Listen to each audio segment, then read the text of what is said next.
أشهد أن محمدًا رسول الله. حي على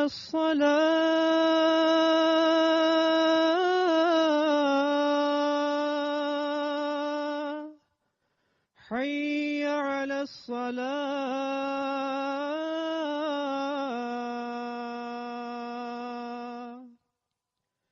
حي على الفلاح.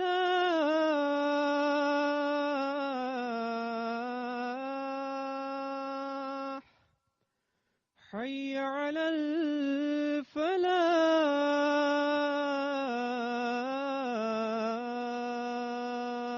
الفلاح.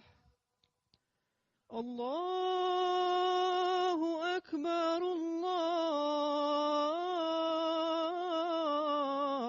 الله أكبر. لا إله إلا الله.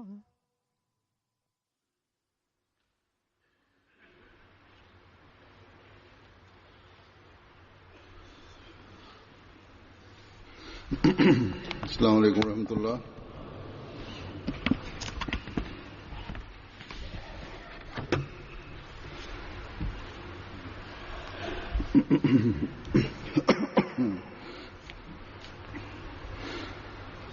أشهد أن لا إله إلا الله وحده لا شريك له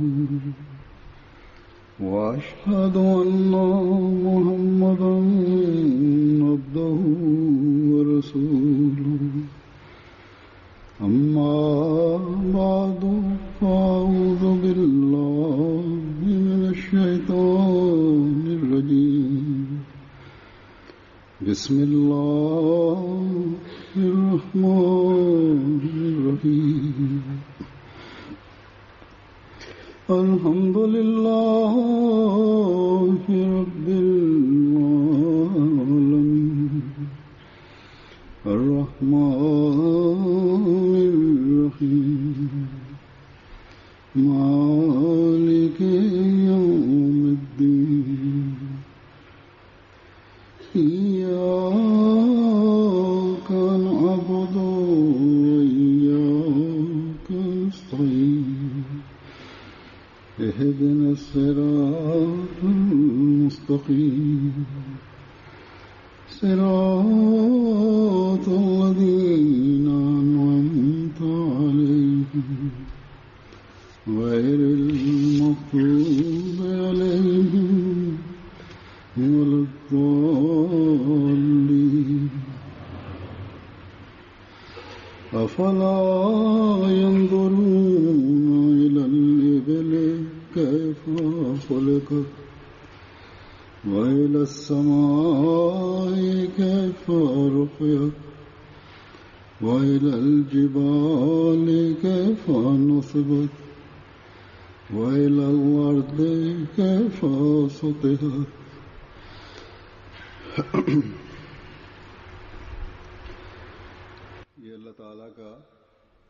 കാലത്തിന്റെ ഇമാമിനെയും വാഗ്ദത്ത മസീഹിനെയും വാഗ്ദത്ത മഹദിയെയും വിശ്വസിക്കുവാനുള്ള സൗഭാഗ്യം നൽകി എന്നത് അള്ളാഹു നമ്മോട് ചെയ്ത കാരുണ്യമാണ്. എവിടെ ഏത് കാര്യത്തിനും നമുക്ക് മാർഗനിർദ്ദേശം വേണമെന്നുണ്ടെങ്കിൽ, വിശുദ്ധ ഖുർആൻ വിവരിച്ച ഹിക്മത്തുകളെ അന്വേഷിക്കണമെന്നുണ്ടെങ്കിൽ,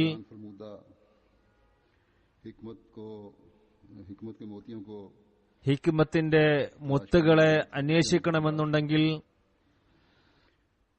നമുക്ക് അള്ളാഹു അയച്ച ഈ ഭക്തവത്സന്റെ ഗ്രന്ഥങ്ങളിലും നിർദ്ദേശങ്ങളിലും നമ്മുടെ പ്രശ്നങ്ങൾക്കുള്ള പരിഹാരം ലഭിക്കുന്നതാണ്. ഞാൻ ഓതിക്കേൾപ്പിച്ച ആയത്തുകൾ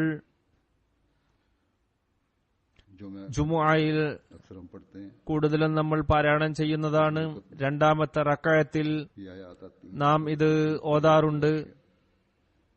സൂറ ആശയയിലെ ആയത്തുകളാണിവ. ഞാനിവിടെ ഓതിക്കേൽപ്പിച്ച ആദ്യത്തെ ആയത്ത്, അതായത് അഫലാ യൻദുറൂന ഇലൽ ഇബ്ലി കൈഫ ഖുലിഖത്, അവർ ഒട്ടകങ്ങളിലേക്ക് നോക്കുന്നില്ലേ, അവ എങ്ങനെയാണ് സൃഷ്ടിക്കപ്പെട്ടിരിക്കുന്നത് എന്ന്. ഈ ആയത്തിന്റെ തഫ്സീറിന് ഹദ്രത്ത് മസീഹ് അലൈഹി സ്വലാത്തു വസ്സലാം ചെയ്തിട്ടുണ്ട്. അത് അതിന്റെ ഗഹനതയിലും സൗന്ദര്യത്തിലും അറിവിലും ജ്ഞാനത്തിലും അത് ജീവിതത്തിന്റെ ഭാഗമാക്കി മാറ്റുന്നതിലും എല്ലാം അത്ഭുതകരമായ ഒരു രൂപമാണ് നമ്മുടെ മുമ്പാകെ പ്രദർശിപ്പിക്കുന്നത്. ആ മഹാത്മാവ് ഈ ആയത്തിൽ നിന്ന് നുബുവത്തിന്റെയും ഇമാമത്തിന്റെയും അനുസരണ വിഷയമാണ് പരിഹരിച്ചിരിക്കുന്നത്. നുബുവത്തിനോടും ഇമാമത്തിനോടും തങ്ങളെ ബന്ധപ്പെടുത്തുന്നവർക്ക് അടിസ്ഥാനമായി ഉണ്ടായിരിക്കേണ്ടത് സമ്പൂർണ്ണ അനുസരണമാണ്. അദ്ദേഹം ഇബിൽ, അതായത് ഒട്ടകം എന്ന വാക്കുമായി ബന്ധിപ്പിച്ചുകൊണ്ട് അതിനെ വിശദീകരിക്കുകയുണ്ടായി. ബാഹ്യമായി നോക്കുമ്പോൾ നുബുവത്തിനെയും ഇമാമത്തിനെയും ഒട്ടകവുമായി ബന്ധിപ്പിച്ചിരിക്കുന്നതിൽ ആശ്ചര്യം തോന്നിയേക്കാം. എന്നാൽ ആ മഹാത്മാവ് നൽകിയിരിക്കുന്ന വിശദീകരണം നോക്കുമ്പോൾ ഈ ബന്ധപ്പെടുത്തലിൽ നാം അത്ഭുതപ്പെട്ടു പോകുന്നതാണ്. ആദ്യം അദ്ദേഹത്തിന്റെ വ്യാഖ്യാനം കേൾപ്പിക്കാൻ പറയുന്നു. വിശുദ്ധ ഖുർആനിൽ അഫലാ യൻദുറൂന ഇലൽ ഇബ്ലി കൈഫ ഖുലിഖത് എന്ന ആയത്ത് വന്നിട്ടുണ്ട്. ഈ ആയത്ത് നുബുവത്തും ഇമാമത്തും എന്നീ വിഷയത്തെ പരിഹരിക്കുന്നതിന് വളരെയേറെ സഹായകരമായ ഒന്നാണ്. ഒട്ടകത്തിന് അറബി ഭാഷയിൽ 1000-നടുത്ത് വാക്കുകളുണ്ട്. ഈ നാമങ്ങളിൽ ഇബില് എന്ന വാക്ക് മാത്രം ഇവിടെ എടുത്തതിന്റെ തത്വരഹസ്യം എന്താണ്? ഇലൽ ജമലി എന്നും പറയാമായിരുന്നില്ലേ? ജമൽ എന്ന് പറഞ്ഞാലും ഒട്ടകം എന്നാണല്ലോ അർത്ഥം. ഇതിൽ അടങ്ങിയിരിക്കുന്ന യാഥാർത്ഥ്യം ഇതാണ്. ജമൽ ഒരു ഒട്ടകത്തിനാണ് പറയുക. ഇബില് എന്ന് പറഞ്ഞാൽ ബഹുവചന നാമമായിട്ടാണ് ഉപയോഗിക്കുക. ഇവിടെ അല്ലാഹു തആല നാഗരികവും സാമൂഹികവുമായ കാര്യങ്ങളാണ് പറയാൻ ഉദ്ദേശിക്കുന്നത്. ഒട്ടകത്തിന് ജമൽ എന്ന വാക്ക് ഇവിടെ ഉപയോഗിച്ചിരുന്നുവെങ്കിൽ ആ ഒരു ഫലം ഇവിടെ ലഭിക്കുമായിരുന്നില്ല. അതുകൊണ്ടാണ് ഇബിൽ എന്ന വാക്ക് ഇവിടെ നൽകാൻ ഇഷ്ടപ്പെട്ടിരിക്കുന്നത്. ഒട്ടകങ്ങളിൽ കണ്ടുവരുന്ന ഒരു ഗുണം അത് മറ്റുള്ളവയെ പൂർണ്ണമായും അനുസരിക്കുന്നു എന്നതാണ്. നോക്കൂ, ഒട്ടകങ്ങൾ ഒറ്റ വരിയായി പോകുന്നു. പ്രത്യേക രീതിയിലും ഒരേ വേഗത്തിലുമാണ് ഒട്ടകം മുന്നിലുള്ള ഒട്ടകത്തെ പിന്തുടരുന്നത്. ഏറ്റവും മുമ്പിലുള്ള ഒട്ടകം, അതായത് നേതാവും വഴികാട്ടിയുമായ ഒട്ടകം, നല്ല അനുഭവമുള്ള വഴി പരിചയമുള്ള ഒട്ടകമായിരിക്കും. ഓരോ ഒട്ടകവും അതിന് പിന്നാലെ ഒരേ വേഗത്തിൽ നടക്കുന്നു. അവയിൽ ആർക്കും തന്നെ മറ്റൊന്നിനൊപ്പം ചേരാനുള്ള ആഗ്രഹമുണ്ടാവുകയില്ല. മറ്റൊന്നിനോട് തുല്യമായി പോകാനുള്ള ആഗ്രഹമുണ്ടാവില്ല. മറ്റു മൃഗങ്ങളിൽ, അതായത് കുതിരകളിലെല്ലാം ഉള്ളതുപോലെ മുന്നിൽ നടക്കില്ല. ചുരുക്കത്തിൽ ഒട്ടകത്തിന്റെ പ്രകൃതത്തിൽ ഇമാമിനെ അനുസരിക്കുക എന്ന ഗുണം ഉണ്ടെന്നത് പൊതുവിൽ അംഗീകരിച്ചിരിക്കുന്ന ഒരു കാര്യമാണ്. അതുകൊണ്ടാണ് അള്ളാഹു അഫലാ യൻദുറൂന ഇലൽ ഇബ്ലി എന്ന് പറഞ്ഞുകൊണ്ട് ഈ സാമൂഹിക പ്രശ്നത്തിലേക്ക് വെളിച്ചം വീശിയിരിക്കുന്നത്. ഒട്ടകം ഒരു വരിയിൽ പോകുന്നു. അതേപോലെ സാമൂഹിക ജീവിതത്തിലും ഐക്യത്തിനും ഒരു ഇമാം അനിവാര്യമാണ്. ഇതാണ് ആദ്യം നാം മനസ്സിലാക്കേണ്ടത്. സാമൂഹിക ജീവിതത്തിനും ഐക്യം നിലനിർത്തുന്നതിനും ഒരു ഇമാം അനിവാര്യമാണ്. മറ്റൊന്ന് നാം മനസ്സിലാക്കേണ്ടത് ഈ ഒറ്റവരി യാത്ര ചെയ്യുന്ന വേളയിലാണ് ഉണ്ടാവുക. അതിനാൽ ഇഹലോക ജീവിത യാത്ര പൂർത്തിയാക്കാനായി ഒരു ഇമാം ഇല്ലാതെ മനുഷ്യൻ വഴിതെറ്റി ചിതറിപ്പോകുന്നതാണ്. ഈ ലോക ജീവിത യാത്രയിൽ ഒരു ഇമാം അനിവാര്യമാണ്. അദ്ദേഹം ശരിയായ രീതിയിൽ വഴികാട്ടും. ഒട്ടകം നല്ലതുപോലെ ഭാരം ചുമക്കുകയും ദീർഘദൂരം സഞ്ചരിക്കുകയും ചെയ്യും. സഹനത്തിന്റെയും ക്ഷമയുടെയും പാഠമാണ് ഇത് നൽകുന്നത്. ഒട്ടകത്തിന്റെ മറ്റൊരു ഗുണം, ദീർഘദൂര യാത്രയിൽ എത്രയോ നാളുകൾക്കുള്ള വെള്ളം അത് ശേഖരിച്ചു വെക്കും. അശ്രദ്ധയോടെയല്ല യാത്ര ചെയ്യുക. വിശ്വാസിക്കും എപ്പോഴും തന്റെ യാത്രക്കായി അവൻ ഒരുങ്ങിയിരിക്കേണ്ടതാണ്. എല്ലാ തയ്യാറെടുപ്പും നടത്തേണ്ടതാണ്. ഏറ്റവും നല്ല കരുതൽ വിഭവം തഖ്വയാണ്. പറയുന്നു, ഉൻദുർ എന്ന വാക്കിൽ നിന്നും മനസ്സിലാകുന്നത് നോക്കുക എന്നത് കുട്ടികളെ പോലെയുള്ള തമാശ കാണലല്ല. ഇതിൽ നിന്നും അനുസരണത്തിന്റെ പാഠമാണ് ലഭിക്കുന്നത്. ഏതുപോലെ ഒട്ടകത്തിൽ സാമൂഹികവും ഐക്യവും കാണുന്നുവോ, അവരിൽ ഇമാമിനെ പിൻപറ്റാനുള്ള ശീലം കാണുന്നുവോ, അതേപോലെ മനുഷ്യനും ഇമാമിനെ പിൻപറ്റുക എന്നത് തന്റെ പ്രകൃതമാക്കി മാറ്റേണ്ടതാണ്. കാരണം ഒട്ടകം അവന്റെ സേവകനാണ്. അവയിൽ ഈ ഒരു ഗുണം ഉണ്ട്. കൈഫ ഖുലിഖത്ത് എന്നതിൽ ഇവയിൽ ഉണ്ടാകുന്ന മൊത്തം ഗുണങ്ങളെയാണ് എടുത്തു പറയുന്നത്. ഇക്കാലത്ത് നമുക്ക് അല്ലാഹു തആല തന്റെ വാഗ്ദാന പ്രകാരവും തിരുനബി സല്ലല്ലാഹു അലൈഹി വസല്ലമയുടെ പ്രവചനങ്ങളുടെ അടിസ്ഥാനത്തിലും വാഗ്ദത്ത മസീഹിനെ അയച്ചു തന്നു. അദ്ദേഹത്തെ സ്വീകരിക്കാനുള്ള തൗഫീഖ് നമുക്ക് നൽകി. അദ്ദേഹത്തിന് ശേഷം ഖിലാഫത്തിന്റെ തുടർന്നു വരുന്ന പരമ്പര കൊണ്ട് അനുഗ്രഹിക്കുകയും ചെയ്തു. ഈ സമ്മാനത്തെ നാം ആദരവോടെ കാണേണ്ടതാണ്. ഖിലാഫത്തിന്റെ സംവിധാനത്തിലുള്ള അന്തസത്തയെ നാം മനസ്സിലാക്കേണ്ടിയിരിക്കുന്നു. ഹദ്റത്ത് മസീഹ് അലൈഹി സ്വലാത്തു വസ്സലാം പറഞ്ഞു, അദ്ദേഹം പറഞ്ഞ ആശയമാണ് ഞാൻ പറയുന്നത്. എന്റെ പേരിൽ ജമാഅത്തങ്ങളിൽ നിന്ന് ബൈഅത്ത് വാങ്ങുന്ന ആളുകൾ വന്നുകൊണ്ടേയിരിക്കും. അതായത് ഖിലാഫത്ത് അദ്ദേഹത്തിന്റെ പ്രാതിനിധ്യം വഹിച്ചുകൊണ്ട് അദ്ദേഹത്തിന്റെ പേരിൽ ബൈഅത്ത് വാങ്ങും. അദ്ദേഹത്തിന്റെ പേരിലാണ് ബൈഅത്ത് വാങ്ങുന്നതെന്നിരിക്കെ ഖിലാഫത്തിന്റെ ബൈഅത്ത്, അതിനെ അനുസരിക്കലും എല്ലാം ചെന്നെത്തുന്നത് ഹദ്റത്ത് മസീഹ് അലൈഹി സ്വലാത്തു വസ്സലാമിലാണ്. അതിനാൽ ഞാൻ കേൾപ്പിച്ച ഉദ്ധരണിയിൽ നുബുവത്തും ഇമാമത്തും തമ്മിലുള്ള ബന്ധത്തെ ഇബിൽ എന്നതിന്റെ ഗുണങ്ങൾ പറഞ്ഞുകൊണ്ട് അതുമായി ബന്ധിപ്പിക്കുകയുണ്ടായി. ഇതിൽ നിന്നും മനസ്സിലാകുന്നത് അദ്ദേഹത്തിന് ശേഷം ഖിലാഫത്തിന്റെ തുടർന്നുകൊണ്ടു പോകുന്ന പരമ്പരയുമായി ബന്ധപ്പെട്ട് നിൽക്കുന്നതിലാണ് ഹദ്റത്ത് മസീഹ് അലൈഹി സ്വലാത്തു വസ്സലാമിന്റെ ബയ്യത്തിൽ വരുന്നവരുടെ ആത്മീയ നിലനിൽപ്പും പുരോഗതിയും ബന്ധപ്പെട്ട് നിൽക്കുന്നത് എന്നാണ്. അതാണ് ഗ്യാരണ്ടി നൽകുന്നത്.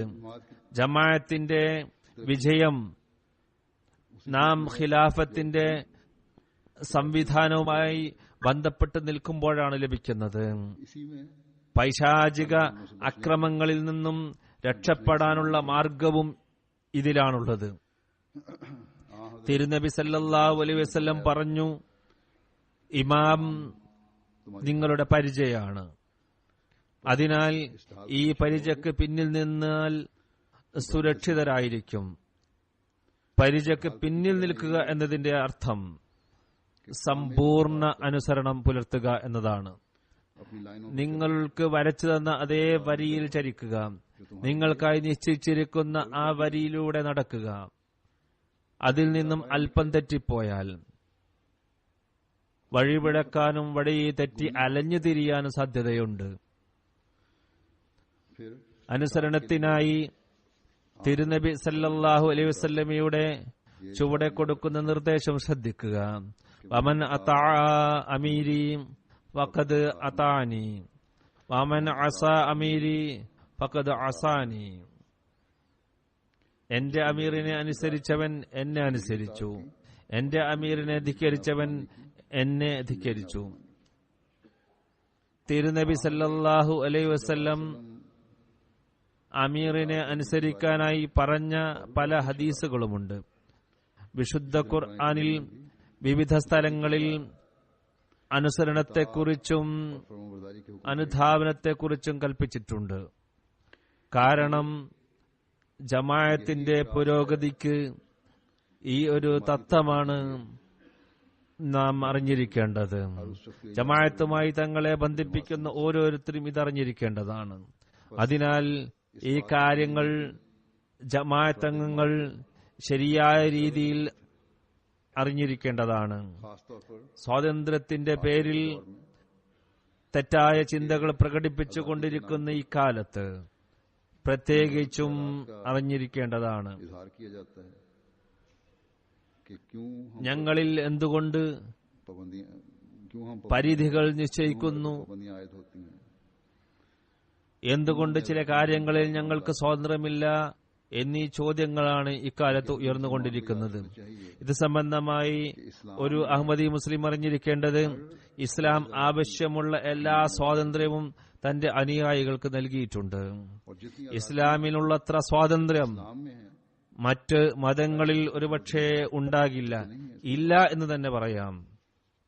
എന്നാൽ ചില പരിധികൾ നിശ്ചയിച്ചിട്ടുള്ളത് മനുഷ്യന്റെ സ്വഭാവ സംസ്കരണത്തിനും ആത്മീയ പുരോഗതിക്കും ജമാഅത്തിന്റെ ഐക്യത്തിനും ജമാഅത്തിന്റെ പുരോഗതിക്കും വേണ്ടിയാണ്. ഇതിനകത്ത് നിൽക്കേണ്ടത് നിർബന്ധവുമാണ്. ഇത്തരുണത്തിൽ ഭാരവാഹികളോട് എനിക്ക് പറയാനുള്ളത്, ജമാഅത്തിന്റെ പുരോഗതിയിൽ സഹായിയും സഹകാരികളുമാകാൻ നിങ്ങൾ ആഗ്രഹിക്കുന്നുണ്ടെങ്കിൽ ഭാരവാഹിത്വം എന്നത് പൊങ്ങച്ചത്തിന് ഉപയോഗിക്കുന്നില്ലെങ്കിൽ, തന്നെ പ്രദർശിപ്പിക്കാനായി ഉപയോഗിക്കുന്നില്ലെങ്കിൽ, തന്റെ വലിപ്പത്തരം കാണിക്കാനായി കരസ്ഥമാക്കിയിട്ടില്ലെങ്കിൽ, അനുസരണത്തിന്റെ വിഷയം ഉൾക്കൊള്ളേണ്ടത് ഏറ്റവും കൂടുതൽ ഭാരവാഹികളാണ്. എല്ലാ തലത്തിലുമുള്ള ഭാരവാഹികളാണ്. ഭാരവാഹികൾ ഈ വിഷയം ഗ്രഹിച്ചു കഴിഞ്ഞാൽ ജമാഅത്തംഗങ്ങൾ സ്വയം ഇതിലേക്ക് ശ്രദ്ധിക്കുന്നതാണ്.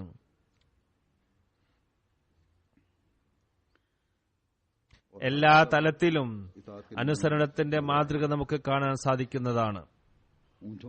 ഒട്ടകത്തിന്റെ വരി തെറ്റാതെയുള്ള യാത്ര പോലെ ഒരു ദിശയിലേക്കുള്ള പ്രയാണം നമുക്ക് കാണാൻ സാധിക്കുന്നതാണ്. ഇമാമിന്റെ കാൽപ്പാടുകളെ അനുഗമിക്കുന്നതായി നമുക്ക് കാണാൻ സാധിക്കും. അതിനാൽ അമീറും സദറും മറ്റു ഭാരവാഹികളും ആദ്യം തങ്ങളെക്കുറിച്ച് ഒരു ആത്മപരിശോധന നടത്തുകയാണ് വേണ്ടത്. കാലത്തിന്റെ ഖലീഫയിൽ നിന്നും വരുന്ന ഓരോ കൽപ്പനയും യാതൊരു മുറുമുറുപ്പും കൂടാതെ പ്രാവർത്തികമാക്കുന്ന തരത്തിൽ അനുസരണത്തിന്റെ നിലവാരത്തിൽ നാം എത്തിയിട്ടുണ്ടോ എന്ന് പരിശോധിക്കുക. അതല്ല അതിന് വല്ല പഴുതും അന്വേഷിക്കുന്നവരാണോ നാം എന്ന് ചിന്തിക്കുക. പഴുതുകൾ കണ്ടെത്താനുള്ള ശ്രമമാണെങ്കിൽ അത് അനുസരണമല്ല. നിവേദനത്തിൽ തിരുനബി സല്ലല്ലാഹു അലൈഹി വസല്ലമയുമായി ബന്ധപ്പെട്ട ഒരു സംഭവം വരുന്നുണ്ട്. ഇടവഴിയിലൂടെ നടന്നു പോകുന്ന തിരുനബിയുടെ ഒരു സഹാബി അബ്ദുല്ലാഹി ഇബ്നു മസ്ഊദ് റളിയല്ലാഹു അൻഹു ഇരിക്കുക എന്ന ശബ്ദം കേട്ടപ്പോൾ അവിടെ തന്നെ ഇരിക്കുകയുണ്ടായി. ശബ്ദം കേട്ട് ഈ പറഞ്ഞത് പള്ളിയിലുള്ളവരോടാണോ എന്ന് അദ്ദേഹം അന്വേഷിച്ചില്ല. ശബ്ദം കേട്ട് ഇരുന്നു കൊണ്ട് ഞെരുങ്ങിക്കൊണ്ടാണ് പള്ളിയിലേക്ക് നീങ്ങിയത്. ഒരാൾ ചോദിച്ചു, താങ്കൾക്ക് എന്താണ് പറ്റിയത്, എന്തിനാണ് ഇഴഞ്ഞു നീങ്ങുന്നത്? അദ്ദേഹം പറഞ്ഞ മറുപടി, അകത്ത് നിന്ന് തിരുനബി സല്ലല്ലാഹു അലൈഹി വസല്ലമയുടെ ഇരിക്കുക എന്ന ശബ്ദം വന്നു. ഞാൻ ഇരുന്നു. ചോദ്യകർത്താവ് പറഞ്ഞു, അത് അകത്തുള്ളവരോടല്ലേ പറഞ്ഞത്? അദ്ദേഹം പറഞ്ഞു, എനിക്ക് ഇത് ആരോടാണ് പറഞ്ഞത് എന്ന് നോക്കേണ്ട കാര്യമില്ല. അകത്തുള്ളവരോടാണോ പുറത്തുള്ളവരോടാണോ അതോ എല്ലാവരോടുമാണോ? എന്റെ ചെവിയിൽ അള്ളാഹുവിന്റെ റസൂലിന്റെ കൽപ്പന വന്നു, ഞാൻ അനുസരിച്ചു. ഇതാണ് എന്റെ ഉദ്ദേശ്യം. ചുരുക്കത്തിൽ അനുസരണത്തിന്റെ ഈ നിലവാരമാണ് നാം ഉണ്ടാക്കിയെടുക്കേണ്ടത്. ചില ഭാരവാഹികൾ കാലത്തിന്റെ ഖലീഫയിൽ നിന്നും വല്ല നിർദ്ദേശവും വരുമ്പോൾ അതനുസരിച്ച് അവർ പ്രവർത്തിക്കും എന്നത് ശരി തന്നെ. എന്നാൽ വളരെ മനപ്രയാസത്തോടെ ആയിരിക്കും അത് ചെയ്യുക. അവർ ഇഷ്ടപ്പെടാതെയാണ് ഇത് ചെയ്യുക. എന്നാൽ ഇഷ്ടപ്പെടാതെ ചെയ്യുക എന്നത് അനുസരണമൊന്നുമല്ല. അനുസരണം എന്നത് ഉടനെ ചെയ്യുന്നതിനാണ് പറയുക. സ്വന്തമായി ചില കാഴ്ചപ്പാടുകൾ ഓരോരുത്തർക്കും ഉണ്ടാകും, അതിൽ തെറ്റില്ല. എന്നാൽ ഏതെങ്കിലും കാര്യത്തെക്കുറിച്ച് ഇങ്ങനെയാണ് ചെയ്യേണ്ടത് എന്ന് കാലത്തിന്റെ ഖലീഫയുടെ തീരുമാനം വന്നു കഴിഞ്ഞാൽ തങ്ങളുടെ കാഴ്ചപ്പാടുകളെ, അഭിപ്രായങ്ങളെ പൂർണ്ണമായി മറന്നുകളയേണ്ടതാണ്. ഹദ്രത്ത് മിർസ ബഷീർ അഹമ്മദ് സാഹിബ് പറയാറുണ്ടായിരുന്നു, ചില കാര്യങ്ങളിൽ എനിക്ക് എന്റേതായ ചില കാഴ്ചപ്പാടുകൾ ഉണ്ടാകും.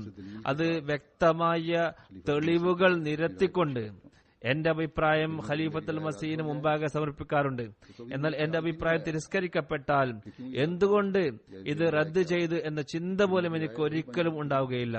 മാത്രമല്ല, അതിനുശേഷം എന്റെ അഭിപ്രായം കാലത്തിന്റെ ഖലീഫയുടെ കാഴ്ചപ്പാട് തന്നെയായിത്തീരും. പൂർണ്ണ അനുസരണത്തോടുകൂടി ഖലീഫ നൽകിയ തീരുമാനത്തെ നടപ്പിൽ വരുത്താനായി ഞാൻ ശ്രമിക്കും.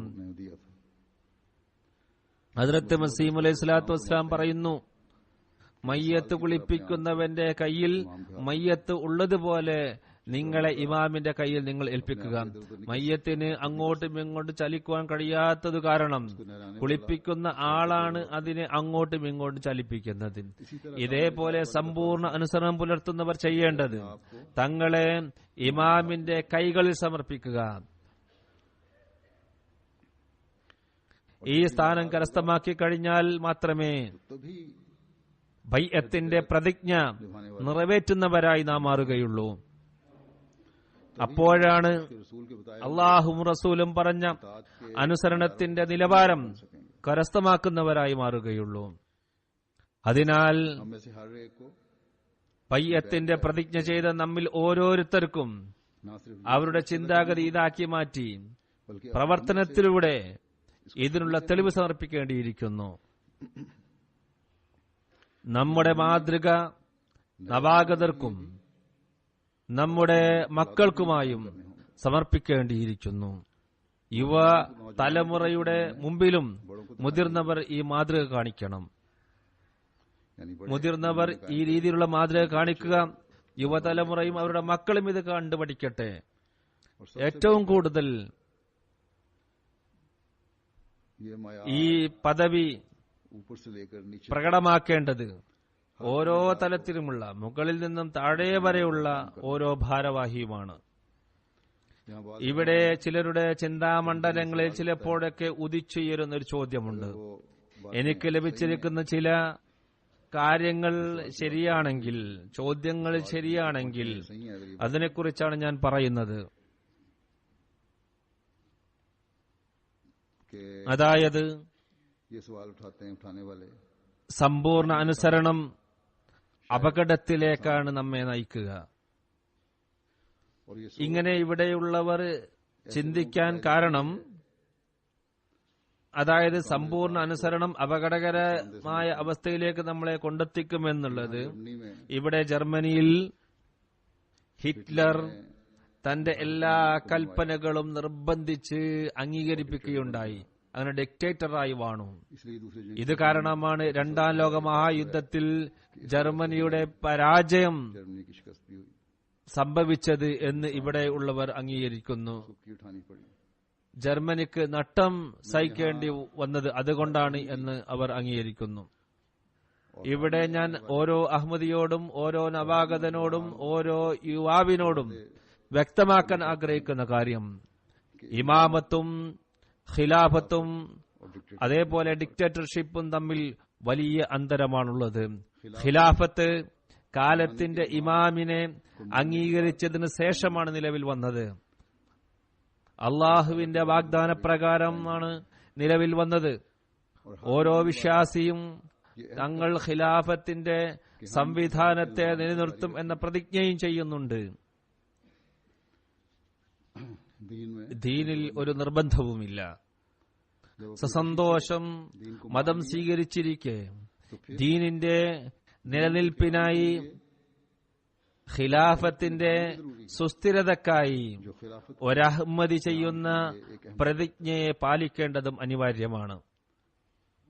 സമൂഹത്തിന്റെ ഐക്യത്തിനും കെട്ടുറപ്പിനും ഇത് അനിവാര്യമാണ്. ഖിലാഫത്തിന് അനുസരിക്കുമെന്ന് പ്രതിജ്ഞ നിറവേറ്റേണ്ടതിന്റെ ആവശ്യം അള്ളാഹുവിന്റെ അധികാരത്തെ ജനഹൃദയങ്ങളിൽ സ്ഥാപിച്ചെടുക്കാനായി ഒരു നേതാവിന്റെ കീഴിൽ അണിനിരന്നുകൊണ്ട് പ്രവർത്തിക്കേണ്ടിയിരിക്കുന്നു.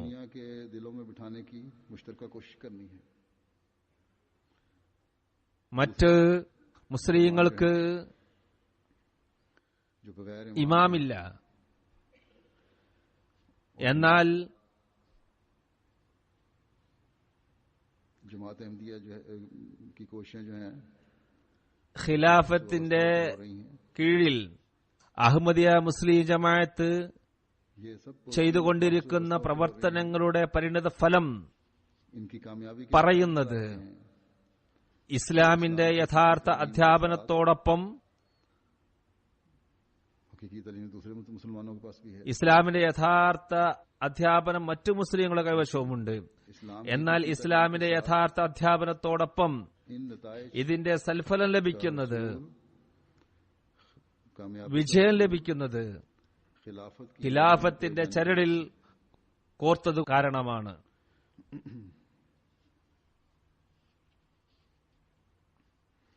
फिर खिलाफत का मकसद ഖിലാഫത്തിന്റെ ഒരു ലക്ഷ്യം हुकूकुल സൃഷ്ടി സേവന രംഗത്ത് പൂർണ്ണ ശ്രദ്ധ കേന്ദ്രീകരിക്കുക എന്നതാണ്. उन हुकूक को मनवाना, അവരുടെ അവകാശങ്ങളെ സ്ഥാപിക്കുകയും कायम करना, കൂട്ടായ ശ്രമത്തിലൂടെ അത് നേടിക്കൊടുക്കുകയും ചെയ്യുക എന്നതാണ്. उनकी अदायगी की ദീനിനെ ദുന്യാവിനേക്കാൾ മുന്തിക്കുന്നതിനായി करने के लिए ജമാഅത്ത് അംഗങ്ങളെ പ്രേരിപ്പിക്കുക, ये रूह पैदा करना അവരുടെ ശ്രദ്ധ ഇതിലേക്ക് തിരിക്കുക. कि दीन ദീൻ बहरहाल എന്തു തന്നെ പരിസ്ഥിതി വന്നാലും ദുന്യാവിനേക്കാൾ മുന്തിക്കണം എന്ന് അവരെ ബോധ്യപ്പെടുത്തുക. ഇതിലാണ് നിങ്ങളുടെയും നിങ്ങളുടെ സന്താനങ്ങളുടെയും मुकना भी നിലനിൽപ്പുള്ളത്. खिलाफत का काम. ഈ ഒരാത്മാവ് ഊതിക്കൊടുക്കുക എന്നതും ഖിലാഫത്തിന്റെ ജോലിയാണ്.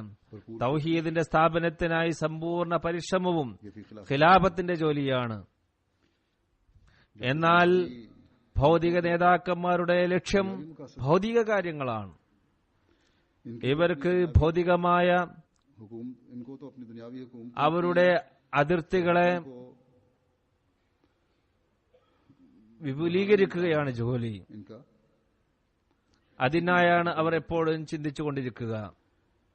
इनका तो सब എല്ലാവരെയും തന്റെ കീഴിൽ കൊണ്ടുവരിക എന്നതാണ് ഇവരുടെ आप देखें ജോലി.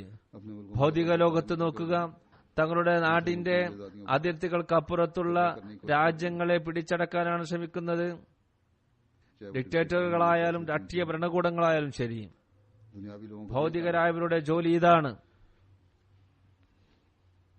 इनका तो ഇവരുടെ പൊള്ളയായ അഹന്തക്കും ദുരഭിമാനത്തിനും വേണ്ടി നീതിയെ കാറ്റിൽ പറത്തുന്നു. जो हमें മുസ്ലിം നാടുകളിലും മറ്റു സ്ഥലങ്ങളിലും നമുക്കിത് കാണാൻ സാധിക്കുന്നതാണ്.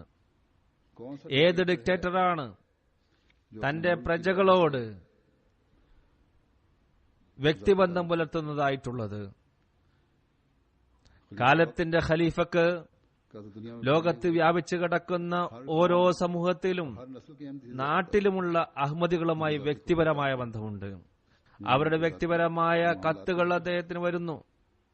അവരുടെ സ്വന്തം കാര്യങ്ങൾ അതിൽ പരാമർശിക്കുന്നു. इन रोजाना के നിത്യം വരുന്ന കത്തുകൾ തന്നെ എടുത്തു നോക്കിയാൽ മതി. तो दुनिया वालों के ഭൗതിക നേതാക്കളെ സംബന്ധിച്ച് ഇത് അവിശ്വസനീയമായ കാര്യമാണ്. ये खिलाफ ഖിലാഫത്താണ് जो दुनिया ലോകത്ത് താമസിക്കുന്ന ഓരോ അഹമ്മദിയുടെയും रहने वाले പ്രയാസങ്ങളെ ശ്രദ്ധിക്കുന്നത്. तो जो देती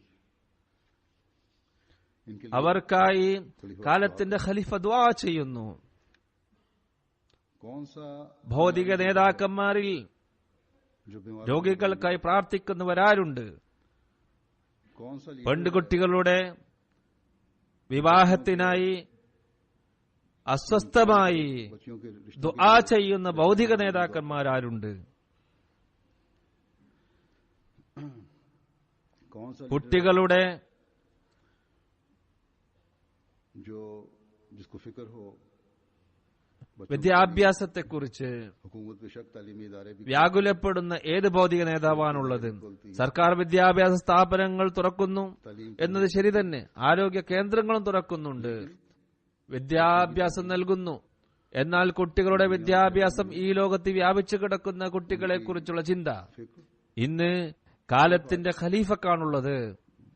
खलीफा वक्त को जमात अहमदिया के ഇങ്ങനെയുള്ള ഖലീഫയുള്ള അഹമ്മദികൾ जिनकी फिक्र ഭാഗ്യവാന്മാരാണ്. कि वो तालीम വിദ്യാഭ്യാസം കരസ്ഥമാക്കുന്നവരുടെ खलीफा ആരോഗ്യത്തെക്കുറിച്ചും കാലത്തിന്റെ ഖലീഫ ചിന്താകുലനാണ്. रिश्ते के मसाइल വിവാഹ ബന്ധങ്ങൾ എടുക്കുക. ചുരുക്കത്തിൽ ലോകത്തുള്ള അഹമ്മദികളുടെ ഏത് തരം പ്രശ്നമാണെങ്കിലും, അത് വ്യക്തിപരമാണെങ്കിലും ജമാഅത്ത് പരമാണെങ്കിലും, जिस पर खलीफा वक्त की नजर न हो അതിലെല്ലാം കാലത്തിന്റെ ഖലീഫ ശ്രദ്ധിക്കുന്നുണ്ട്. അതിന്റെ പരിഹാരത്തിനായി നടപടിയെടുക്കുന്നു എന്ന് മാത്രമല്ല, हुजूर അള്ളാഹുവിന്റെ മുമ്പിൽ കുമ്പിടുകയും ചെയ്യുന്നുണ്ട്. मायना मांगता हूं അവനോട് അവർക്കായി പ്രാർത്ഥനയിലേക്കുന്നു. ഞാനും और मेरे എനിക്ക് മുമ്പുള്ള ഖലീഫമാരും ഇതാണ് ചെയ്തുകൊണ്ടിരുന്നത്. मैंने खाका खींचा है കാലത്തിന്റെ ഖലീഫയെ അള്ളാഹു ഏൽപ്പിച്ചിരിക്കുന്ന ഒരുപാട് ജോലികളുടെ ഒരു രത്ന ചുരുക്കമാണ് ഞാൻ നിങ്ങളുടെ മുമ്പാകെ കേൾപ്പിച്ചത്. दुनिया ഇതാണ് അവരുടെ ഡ്യൂട്ടി. जहां रात होने രാത്രി ഉറങ്ങുന്നതിന് മുമ്പേ ഞാൻ എന്റെ ഭാവനാ ദൃഷ്ടിയിലൂടെ കടന്നുപോകാത്ത ലോകത്തിലെ ഒരു രാജ്യവുമില്ല. सोते वक्त भी അവർക്കായി ഉറങ്ങുന്ന സമയത്തും ഉണർന്നതിനു ശേഷവും ദുആ ചെയ്യാത്തതായിട്ടില്ല. ഈ കാര്യങ്ങൾ ഞാൻ പറയുന്നത് നിങ്ങളോട് വല്ല ഔദാര്യവും ഞാൻ ചെയ്യുന്നുണ്ടെന്ന് കാണിക്കാനല്ല. ഇതെന്റെ ഡ്യൂട്ടിയാണ്. करे അള്ളാഹു ഈ നിർബന്ധ കടമ ഇതിനേക്കാളും കൂടുതൽ എനിക്ക് ചെയ്യാൻ തൗഫീക്ക് നൽകട്ടെ. कहने का പറയുന്നതിന്റെ ഉദ്ദേശം ഇത്ര മാത്രമാണ്. कि ഖിലാഫത്തും ഭൗതിക നേതൃത്വവും തമ്മിൽ ഒരിക്കലും തുലനം ചെയ്യാൻ സാധ്യമല്ല. ഇത് പൂർണ്ണമായും തെറ്റാണ്.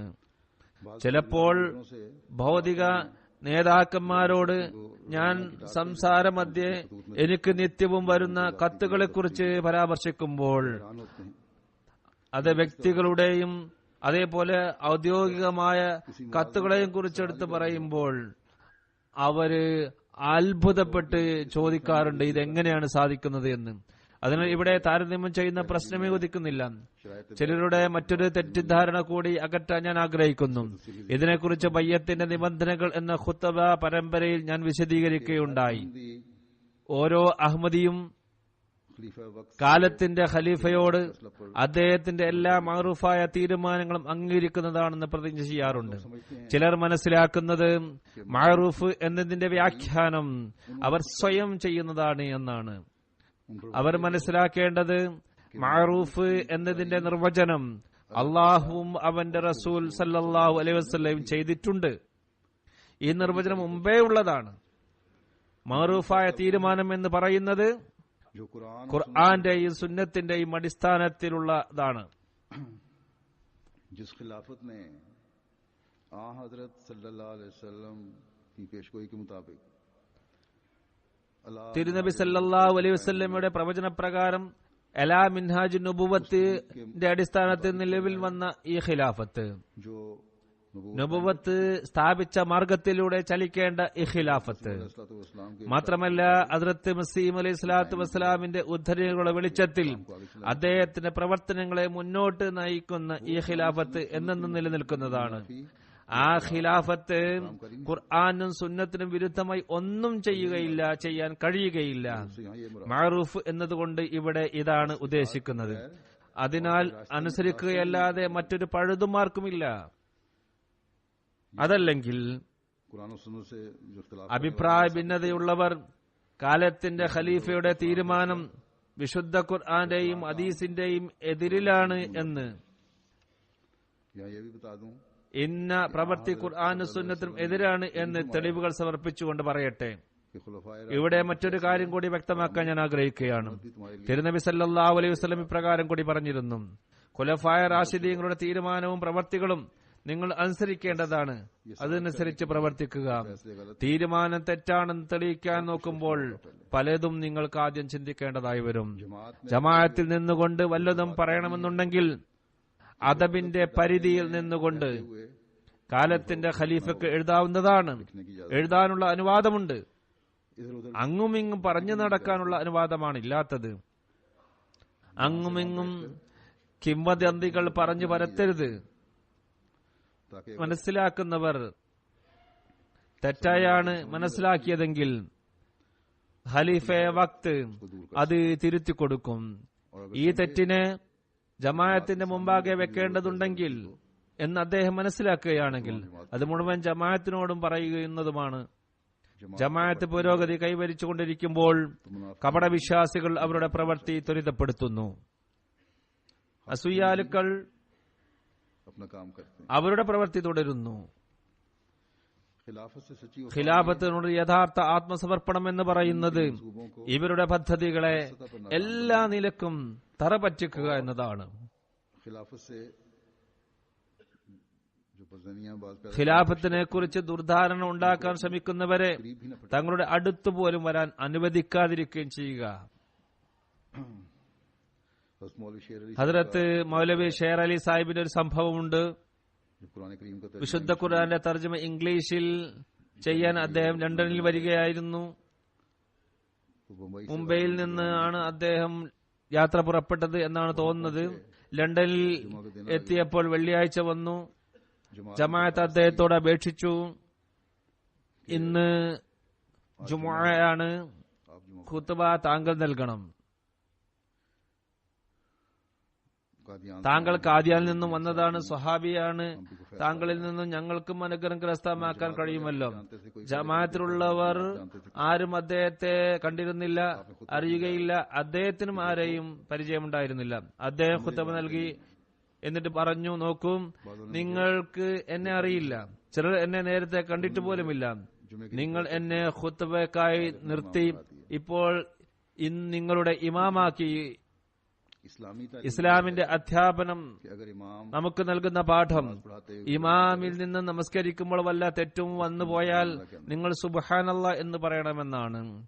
നിങ്ങൾ പറഞ്ഞ സുബ്ഹാനല്ലാ കേട്ട് ഇമാം തെറ്റ് തിരുത്തുകയാണെങ്കിൽ ശരി.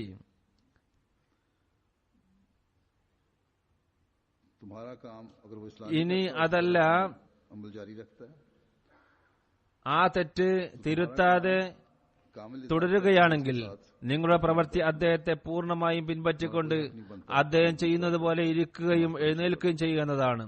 നിങ്ങൾക്ക് നിങ്ങളുടെ ഇഷ്ടത്തിന് വേറെ നമസ്കരിക്കാനുള്ള അനുവാദമില്ല. ഇമാം ചെയ്യുന്നത് പോലെ നിൽക്കുകയും ഇരിക്കുകയും ചെയ്യുക. തുടർന്ന് അദ്ദേഹം പറഞ്ഞു, जब आज താൽക്കാലിക ഇമാമത്തിൽ അനുസരണത്തിന്റെ നിലവാരം ഇതാണെങ്കിൽ, ഈ രീതിയിൽ അനുസരിക്കണം എന്ന് നിർദ്ദേശിച്ചിട്ടുണ്ടെങ്കിൽ, ഖലീഫെ വക്തിന്റെ ബയ്യത്തിൽ വന്ന് സസന്തോഷം നിങ്ങൾ പ്രതിജ്ഞ ചെയ്യുകയും ചെയ്യുമ്പോൾ അദ്ദേഹത്തെ നിങ്ങൾ എന്തുമാത്രം ഉന്നതമായ രീതിയിൽ അനുസരിക്കണം. जबकि तुमने खुद നിങ്ങൾ എല്ലാം അറിഞ്ഞുകൊണ്ടാണ് ബയ്യത്ത് ചെയ്തത്. അതിനാൽ रखें ബയ്യത്തിന്റെ പ്രതിജ്ഞ നിറവേറ്റാനായി അനുസരണം വളരെ സുപ്രധാനമായ ഒന്നാണ്. ഹദ്റത്ത് മസീഹ് അലൈഹി സ്വലാത്തു വസ്സലാം പറയുന്നു, അനുസരണം സത്യഹൃദയത്തോടെ ചെയ്യുകയാണെങ്കിൽ അത് മുഖേന ഹൃദയത്തിൽ ഒരു പ്രകാശവും ആത്മാവിൽ ഒരാനന്ദവും വെളിച്ചവും വരുന്നതാണ്. എത്രമാത്രം അനുസരണം ആവശ്യമാണോ, എത്രമാത്രം അനുസരണം ആവശ്യമാണോ അത്ര കണ്ട് ആത്മീയ ഉന്നതിയിൽ കഠിന പ്രയത്നങ്ങളുടെ ആവശ്യമില്ല. എന്നാൽ അനുസരണം നിഷ്കപടമായിരിക്കണം. ഇതാണ് ഏറെ ശ്രമകരമായിട്ടുള്ളത്. അനുസരണത്തിൽ തന്റെ ദേഹേച്ഛയെ അറുത്തുകളയേണ്ടത് അനിവാര്യമാണ്. ഇതില്ലാതെ അനുസരണമാകില്ല. ദേഹേച്ഛ എന്നതാണ് വലിയ തൗഹീദ്വാദികളുടെ ഹൃദയങ്ങളിൽ ബിംബമായി നിലനിൽക്കുന്നത്. തൗഹീദ്വാദികളായ വലിയവർ പോലും ചില സന്ദർഭങ്ങളിൽ അനുസരണത്തിന്റെ വൃത്തത്തിൽ നിന്നും പുറത്തേക്ക് പോകും. ബിംബങ്ങളായി അവരിൽ നിൽക്കും. അത് ഒരു സമൂഹത്തെ സമൂഹം എന്ന് പറയപ്പെടുന്നത് അവരിൽ ഐക്യവും കെട്ടുറപ്പും ഉണ്ടാകുന്നതും അവർ അനുസരണത്തിന്റെ നിയമങ്ങളെ പാലിക്കുമ്പോഴാണ്. പറയുന്നു, അഭിപ്രായ ഭിന്നതകളെ കൈവെടിയുക, അഭിപ്രായ ഭിന്നതകളെ കൈവെടിയുക, ഒരാളെ മാത്രം അനുസരിക്കുക. അള്ളാഹു അദ്ദേഹത്തെ അനുസരിക്കാൻ കൽപ്പിച്ചിരിക്കുന്നു. പിന്നീട് ഏത് കാര്യം നടക്കണമെന്ന് നിങ്ങൾ ഉദ്ദേശിച്ചാലും അത് നടക്കും. അള്ളാഹുവിന്റെ കരം ജമാഅത്തിന് മുകളിലാണ് ഉണ്ടാവുക. ഇതിലടങ്ങിയിരിക്കുന്ന രഹസ്യം ഇതാണ്: അള്ളാഹു തൗഹീദിനെ ഇഷ്ടപ്പെടുന്നു. ഈ തൗഹീദേകത്വം നിലനിൽക്കുന്നത് അനുസരണം പുലർത്തുമ്പോഴാണ്. ഇസ്ലാമിക ചരിത്രത്തിൽ നോക്കുമ്പോൾ സഹാബത്ത് സമ്പൂർണ്ണ അനുസരണം കാരണം തങ്ങളുടെ ജീവൻ ബലിയർപ്പിക്കാൻ തയ്യാറായി. അങ്ങനെ കുറച്ചു വർഷങ്ങൾക്കുള്ളിൽ ഇസ്ലാമിനെ ലോകത്ത് അവർ പരത്തുകയുണ്ടായി. ഇത് അനുസരണം ഒന്നുകൊണ്ട് മാത്രമാണ് ഉണ്ടായത്. യുദ്ധം കാരണമാണ് ഇസ്ലാം വ്യാപിച്ചത് എന്നത് ഇതിനൊരിക്കലും അർത്ഥമാക്കരുത്. തബ്ലീഗ് അവർ ചെയ്തു. യുദ്ധങ്ങളെ അഭിമുഖീകരിക്കേണ്ടി വന്നപ്പോൾ ശത്രുക്കളുടെ ആധിക്യവും എണ്ണവും അക്രമവും അവരെ തങ്ങളുടെ പ്രവർത്തനങ്ങളിൽ നിന്ന് തടഞ്ഞില്ല.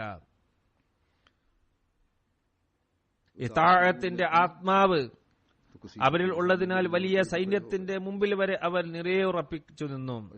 എന്നാൽ ഇതിനു വിപരീതമായി ഹദ്റത്ത് മൂസ അലൈഹി സ്വലാത്തു വസ്സലാമിനെ അംഗീകരിച്ചവർ അനുസരണം കാണിക്കാത്തത് കാരണം അവർക്ക് ലഭിക്കാൻ പോകുന്ന അനുഗ്രഹം 40 വർഷം വരെ അവർക്ക് ലഭിക്കാതെ പോയി.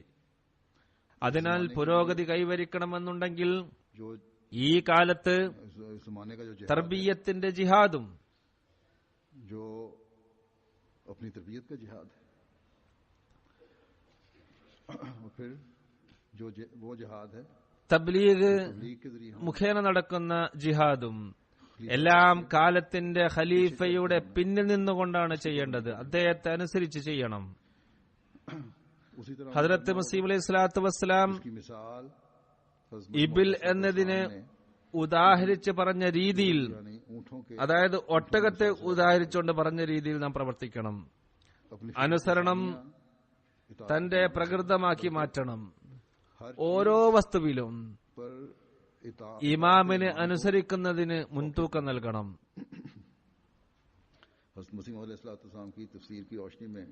അതിനാൽ ഹദ്റത്ത് മസീഹ് അലൈഹി സ്വലാത്തു വസ്സലാമിന്റെ തഫ്സീറിന്റെ വെളിച്ചത്തിൽ വിഷയം ഞാൻ ഒന്നുകൂടി മുന്നോട്ട് കൊണ്ടുപോകാൻ ആഗ്രഹിക്കുന്നു. നാശത്തിൽ നിന്നും മാർഗഭ്രംശം സംഭവിക്കുന്നതിൽ നിന്നും രക്ഷപ്പെടുന്നതിനായി അനുസരണത്തിന്റെ ഉന്നത നിലവാരം നാം കൈവരിക്കേണ്ടിയിരിക്കുന്നു.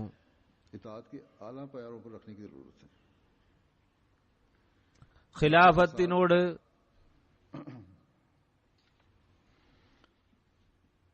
ചേർന്നുകൊണ്ട്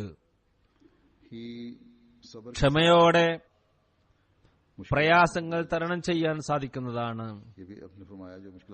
അദ്ദേഹം ഇത് പറയുകയുണ്ടായി,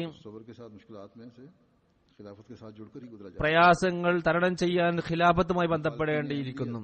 അഹമ്മദിയത്തിന്റെ എതിരാളികൾ നമ്മെ എത്ര തന്നെ അമർച്ച ചെയ്യാൻ ശ്രമിച്ചാലും, എത്ര തന്നെ നമ്മെ അമർച്ച ചെയ്യാൻ ശ്രമിച്ചാലും, എത്ര തന്നെ പ്രയാസങ്ങൾ നമ്മെ ഏൽപ്പിച്ചാലും, നമ്മെ ഇല്ലാതാക്കാനുള്ള അവസാന ശ്രമം അവർ നടത്തിയാലും അല്ലാഹു തആല നമ്മെ നമ്മുടെ ലക്ഷ്യസ്ഥാനത്തേക്ക് കൊണ്ട് എത്തിക്കുന്നതാണ്. എന്നാൽ ഇതിനുള്ള നിബന്ധന സമ്പൂർണ്ണ അനുസരണമാണ്. മറ്റു മുസ്ലിങ്ങളും ഖുർആനും ഹദീസും അംഗീകരിക്കുന്നു, അതനുസരിച്ച് പ്രവർത്തിക്കുന്നു എന്ന് വാദിക്കുകയും ചെയ്യുന്നു, ഞാൻ നേരത്തെ പറഞ്ഞതുപോലെ. എന്നാൽ അവരിൽ ക്ഷമയും സഹനവും നാം കാണുന്നില്ല. ഇസ്ലാമിനെ അപകീർത്തിപ്പെടുത്തുക എന്നല്ലാതെ ഇവർ എന്താണ് ചെയ്യുന്നത്? അതിനാൽ അത്ഭുതകരമായ രീതിയിലുള്ള ക്ഷമയുടെയും സഹനത്തിന്റെയും ഉദാത്ത മാതൃക പ്രകടിപ്പിക്കുക എന്നത് ഹദ്റത്ത് മസീഹ് അലൈഹി സ്വലാത്തു വസ്സലാമിന്റെ ജമാഅത്തിന്റെ തിലകക്കുറിയായി മാറിയിരിക്കുന്നു. ആദ്യകാല മുസ്ലിങ്ങളിൽ കണ്ടിരുന്ന രീതിയിലുള്ള മാതൃകകളാണ് പ്രയാസങ്ങൾ സഹിച്ചുകൊണ്ട് നാം പ്രകടിപ്പിക്കുന്നത്. വാഖരീന മിൻഹും ലമ്മാ യൽഹഖൂ ബിഹിം എന്ന വിഷയം ഇക്കാലത്ത് ഇതിലൂടെ വ്യക്തമാക്കപ്പെടുകയും ചെയ്യുന്നു. ബാഗ്ദത്ത മസീഹ് അലൈഹി സ്വലാത്തു വസ്സലാം പറഞ്ഞു, ഒട്ടകം യാത്രക്കായി വെള്ളം ശേഖരിച്ചു വെക്കുന്നു. വെള്ളത്തിന്റെ ആവശ്യം നിറവേറ്റുന്ന കാര്യത്തിൽ അശ്രദ്ധയോടെ പെരുമാറുന്നില്ല. അതിന് ആവശ്യത്തിന് വെള്ളം ലഭിക്കാനായി അത് ശേഖരിച്ചു വെക്കുന്നു. പറഞ്ഞു, വിശ്വാസിയും എപ്പോഴും യാത്രക്കായി തയ്യാറായിരിക്കുകയും എപ്പോഴും ഉണർന്നിരിക്കുകയും ചെയ്യേണ്ടതാണ്. ഈ തയ്യാറെടുപ്പും മുൻകരുതലുകളും എല്ലാം ചെയ്യുന്നത് എങ്ങനെയാണ്? യാത്രക്കായി നാം കരുതുന്ന കരുതൽ വിഭവത്തോടു കൂടിയാണ്. ഒരു വിശ്വാസി ഈ ലോകത്ത് ഒരു യാത്രക്കാരനെ പോലെയാണ്. ഏറ്റവും നല്ല കരുതൽ വിഭവം ഒരു വിശ്വാസിയുടേത് തഖ്വയാണ്. അതിനാൽ തങ്ങളുടെ പ്രവർത്തനങ്ങളെയും ആരാധനകളെയും അവ നമ്മുടെ ഏറ്റവും നല്ല കരുതൽ വിഭവമായി തീരുന്ന തരത്തിൽ അതിനെ വർണ്ണശബലമാക്കി തീർക്കേണ്ടിയിരിക്കുന്നു. ഇക്കാലത്തെ ഇമാമിനെ സ്വീകരിച്ചുകൊണ്ട് ആത്മീയ ജലം നമുക്ക് ലഭിച്ചിരിക്കുന്നു. അതിനെ ശേഖരിക്കുകയും അതിൽ നിന്ന് ഫലമെടുക്കുകയും ചെയ്യുക എന്നത് നമ്മുടെ ജോലിയാണ്. അതിനാൽ ഓരോ അഹ്മദിയും ഈ ഒരു യാഥാർത്ഥ്യം മനസ്സിലാക്കേണ്ടതാണ്. സമ്പൂർണ്ണ അനുസരണത്തോടുകൂടി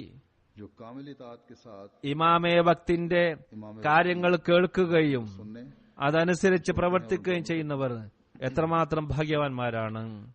ഈ കാര്യങ്ങളാണ് ഖിലാഫത്തിന്റെ അനുഗ്രഹങ്ങളിൽ നിന്നും ഫലമെടുക്കുന്നവരാക്കി നമ്മെ മാറ്റുന്നത്. അല്ലാഹു തആല വിശുദ്ധ ഖുർആനിൽ ഖിലാഫത്തിന്റെ അനുഗ്രഹങ്ങൾ കരസ്ഥമാക്കുന്നവരെ കുറിച്ച് പറഞ്ഞത് അവർ സൽപ്രവൃത്തി ചെയ്യുന്നവരായിരിക്കും, ആരാധിക്കുന്നവരായിരിക്കും, തൗഹീദിനെ നിലനിർത്തുന്നവരായിരിക്കും.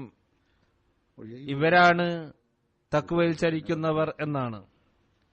അതിനാൽ ഇക്കാര്യങ്ങൾ മുമ്പിൽ വെച്ചുകൊണ്ട് ഖിലാഫത്തിൽ ഭൗതിക ലക്ഷ്യങ്ങൾ ഉണ്ടാകും എന്ന് നമുക്ക് എങ്ങനെ പറയാൻ സാധിക്കും?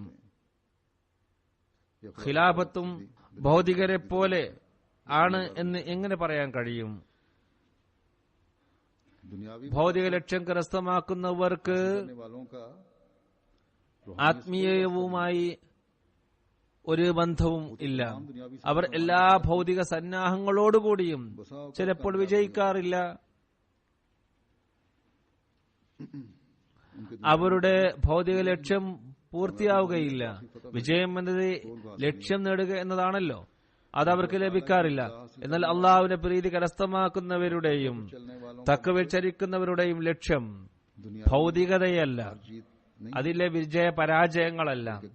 അവർ പൂർണ്ണ അനുസരണം പുലർത്തിക്കൊണ്ട് അള്ളാഹുവിന്റെ സാമീപ്യം കരസ്ഥമാക്കുക, തഖ്വയിൽ മുന്നേറുക എന്നിവയാണ്. നമ്മുടെ ലക്ഷ്യം അള്ളാഹുവിന്റെ അധികാരം ലോകത്ത് സ്ഥാപിക്കുക എന്നതാണ്. ഭൗതികമായ ഒരു ലക്ഷ്യവും നമുക്കില്ല. തൗഹീദിന്റെ പതാക പാറിപ്പറപ്പിക്കുക എന്നതാണ്. ലോകത്തിന്റെ ഹൃദയം കവർന്ന് ലോകരെ തിരുനബി സല്ലല്ലാഹു അലൈഹി വസല്ലമയുടെ പതാകക്കിടിയെ കൊണ്ടുവരിക എന്നതാണ്. ഈ ഒരു ലക്ഷ്യത്തിനായി നമ്മുടെ തബ്ലീഗ് പ്രോഗ്രാമും മറ്റു പ്രോഗ്രാമുകളും നാം ചെയ്യുന്നു. ഇത് കരസ്ഥമാക്കാനായി നാം ദുആയിലേക്ക് ശ്രദ്ധിക്കേണ്ടതുമാണ്. അതിനാൽ ഖിലാഫത്ത് ഈ ലക്ഷ്യങ്ങൾ കരസ്ഥമാക്കുന്നതിനായാണ് പ്രവർത്തിക്കുന്നത്. लेकिन जैसा कि मैंने कहा, എന്നാൽ ഞാൻ പറഞ്ഞതുപോലെ इसके लिए ഇതിനായി इस रूह को समझने की जरूरत है. എന്താണ് ഖിലാഫത്ത് എന്ന് നാം മനസ്സിലാക്കിയിരിക്കണം. और ये बात ഇത് മനസ്സിലാകുന്നത് जब कामिल इताअत സമ്പൂർണ്ണ അനുസരണത്തിൽ ദൃഢവിശ്വാസം വരുമ്പോഴാണ്. कोई जितना भी अपने आप को आलिम, मुदब्बिर या मुकर्रर समझता है, ആര് തന്നെ എത്ര വലിയ പണ്ഡിതനും ചിന്തകനും പ്രഭാഷകനും ആണെന്ന് മനസ്സിലാക്കിയാലും അനുസരണമില്ലെങ്കിൽ അഹമ്മദിയ ജമാഅത്തിൽ അവർക്കൊരു സ്ഥാനവുമില്ല.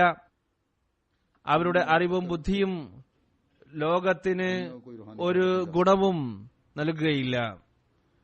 हज़रत मसीह मौद अलैहिस्सलाम के इस फिक्रे को हमें हमेशा याद रखना ഹദരത്ത് മസീഹ് അലൈഹി സ്വലാത്തു വസ്സലാമിന്റെ ഈ വാക്കുകളെ എപ്പോഴും ഓർക്കുക.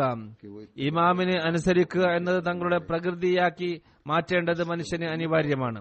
അതിനാൽ खलीफा वक्त की पैरवी और പൂർണ്ണമായ രീതിയിൽ इताअत ഖലീഫ വക്തിനെ खलीफा वक्त की तरफ से मिलने वाली हदायत അനുസരിക്കുകയും അനുധാവനം ചെയ്യുകയും ചെയ്താൽ കാലത്തിന്റെ ഖലീഫയിൽ നിന്ന് വരുന്ന നിർദ്ദേശങ്ങളും കൽപ്പനകളും അനുസരിച്ച് പ്രവർത്തിക്കുകയും അതിനെ ദുർവ്യാഖ്യാനം ചെയ്യാതിരിക്കുകയും ചെയ്താൽ അറിവും ബുദ്ധിയും അള്ളാഹുവിനെ പ്രീതികരസ്ഥമാക്കിക്കൊണ്ട് വർദ്ധിക്കുന്നതാണ്. അത് ഫലദായകമാകുകയും ചെയ്യുന്നതാണ്.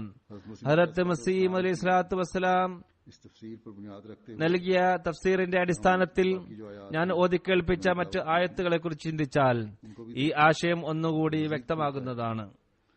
कि रूहानी आसमान की बुलंदियों को भी इंसान ആത്മീയ सकता है.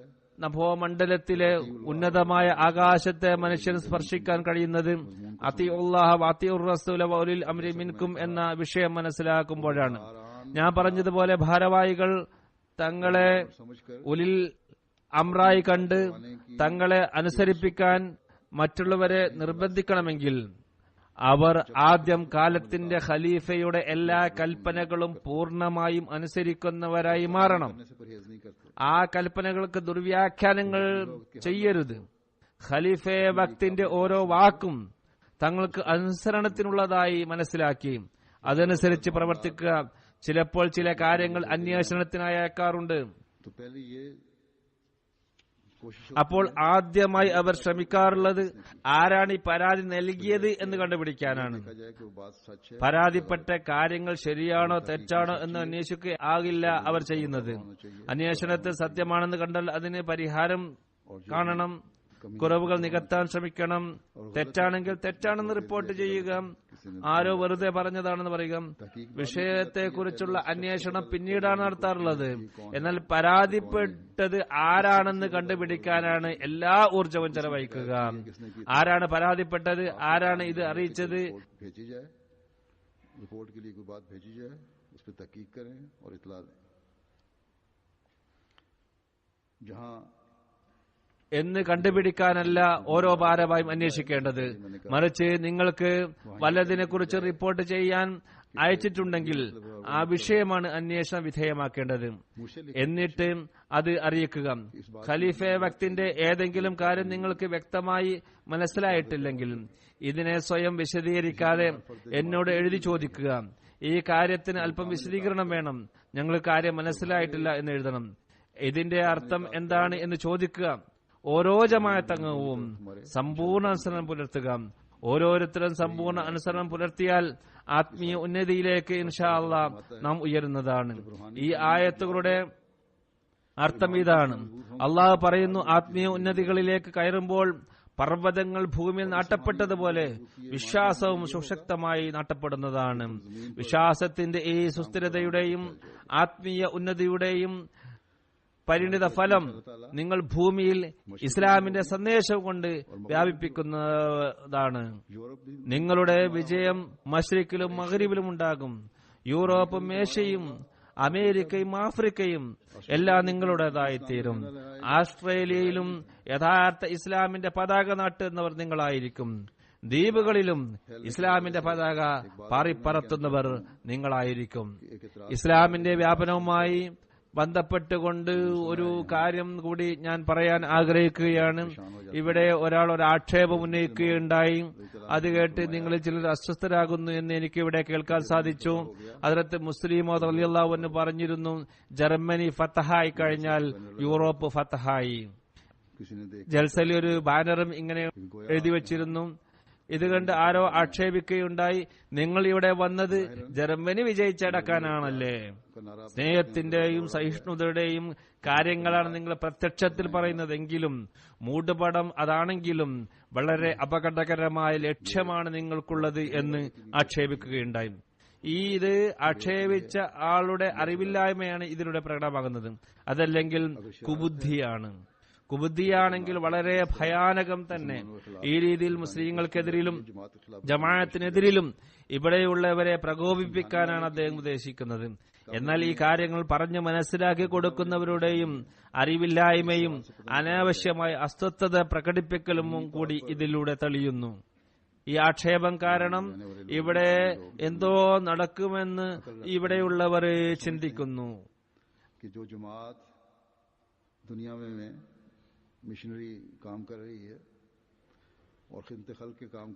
പൊതുവിൽ ഇവിടെ താമസിക്കുന്ന നാട്ടുകാർ ബുദ്ധിയുള്ളവരാണ്, കാര്യങ്ങൾ മനസ്സിലാക്കുന്നവരാണ്. ലോകത്ത് മിഷനറി പ്രവർത്തനങ്ങൾ നടത്തുന്ന ഈ ജമാഅത്ത്, സൃഷ്ടിസേവന നടത്തുന്ന ഈ ജമാഅത്ത്, ഇസ്ലാമിന്റെ പ്രചാരം നടത്തുന്ന ഈ ജമാഅത്ത്, അവർ ഇത് ചെയ്യുന്നത് ഇസ്ലാമിന്റെ മനോഹര സന്ദേശം ലോകത്തെ കേൾപ്പിച്ച് അവരെ ഇസ്ലാമുമായി അടുപ്പിക്കുക എന്നതിനാണ്. അതിൽ ഉൾപ്പെടുത്തുകയും ചെയ്യുക എന്നതാണ്. ഫതഹ് എന്ന വാക്കിൽ നിന്നും ഒരിക്കലും തന്നെ വാളെടുത്ത് പോരാടുക എന്ന അർത്ഥം വരില്ല എന്നറിയണം. ഞങ്ങൾ ഇവിടെ ഭരണകൂടത്തെ പിടിച്ചടക്കും എന്നതും ഒരിക്കലും അതിനർത്ഥമില്ല. മതകാര്യങ്ങളിൽ ഒരു ബലാത്കാരവുമില്ല എന്നതാണ് ഞങ്ങളുടെ പ്രഖ്യാപനം. ഇത് ഓരോരുത്തരുടെയും ഹൃദയവുമായി ബന്ധപ്പെട്ട കാര്യമാണ്. അതിനാൽ ഇതിൽ അസ്വസ്ഥരാകേണ്ട കാര്യം എന്തിരിക്കുന്നു? ഞാൻ പറഞ്ഞതുപോലെ ലോകത്ത് നാം തബ്ലീഗ് നടത്തുന്നു.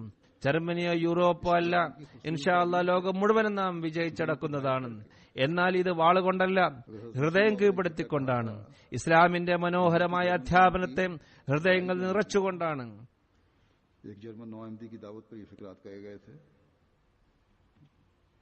അതിനെ അംഗീകരിപ്പിച്ചുകൊണ്ടാണ്. ഹദ്റത്ത് മുസ്ലിം മൗഊദ് റളിയല്ലാഹു അൻഹു ഈ വാക്യങ്ങൾ പറഞ്ഞിട്ടുണ്ടെങ്കിൽ ഇതിൽ ജർമ്മൻ സമൂഹത്തിന്റെ മഹത്വമാണ് എടുത്തു പറഞ്ഞത്.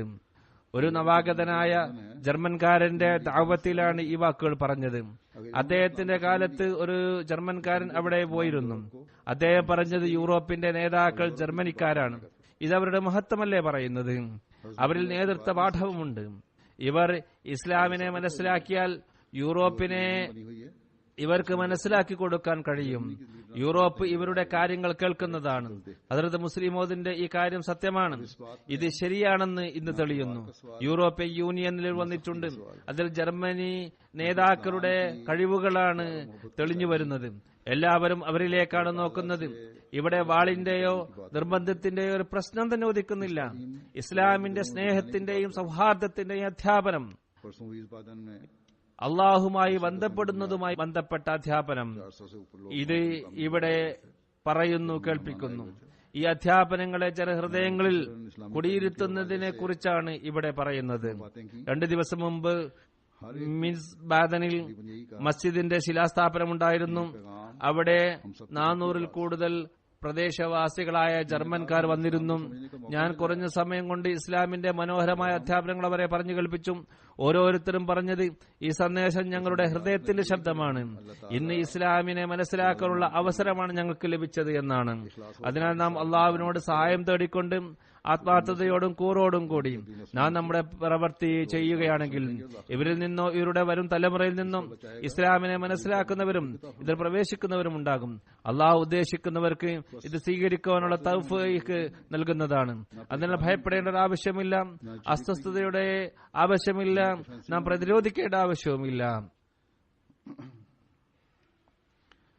ഭയം പ്രകടമാകുന്ന രീതിയിലുള്ള മറുപടി നൽകേണ്ട ആവശ്യവുമില്ല. ഭൗതിക ഭരണം നമ്മുടെ ലക്ഷ്യമേ അല്ല, അതിന്റെ ആവശ്യവും നമുക്കില്ല. അള്ളാഹുവിനോടുള്ള സ്നേഹം ജനമനസ്സുകളിൽ ഉണ്ടാക്കുക, और ये काम അവന്റെ മുമ്പിൽ അവരെ മുട്ടുകുത്തിപ്പിക്കുക, ഇതാണ് നമ്മുടെ ജോലി. ഈ ജോലി നാം ചെയ്തുകൊണ്ടേ പോകുന്നതാണ്. ഈ പ്രവൃത്തി ചെയ്യാനായി, ഈ ലക്ഷ്യം കരസ്ഥമാക്കാനായി ഓരോ അഹമ്മദിക്കും ഖിലാഫത്തിനോട് പൂർണ്ണ അനുസരണം പുലർത്തേണ്ടിയിരിക്കുന്നു. അള്ളാഹു എല്ലാവർക്കും അതിനുള്ള തൗഫീഖ് നൽകട്ടെ.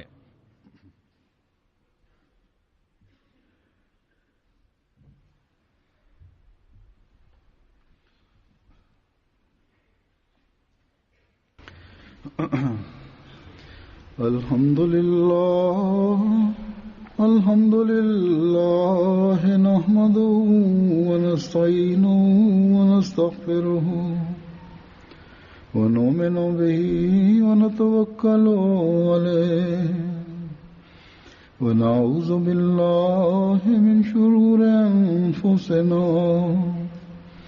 wa min sayyiati a'malina. من يهده الله فلا مضل له ومن يضلل فلا هادي له ونشهد أن لا إله إلا الله ونشهد أن محمدا عبده ورسوله. عباد الله رحمكم الله إن الله يأمر بالعدل والإحسان وإيتاء ذي القربى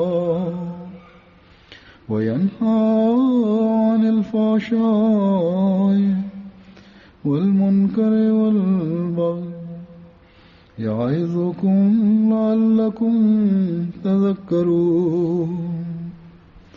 اذكروا الله يذكركم وادعوه يستجب لكم ولذكر الله أكبر.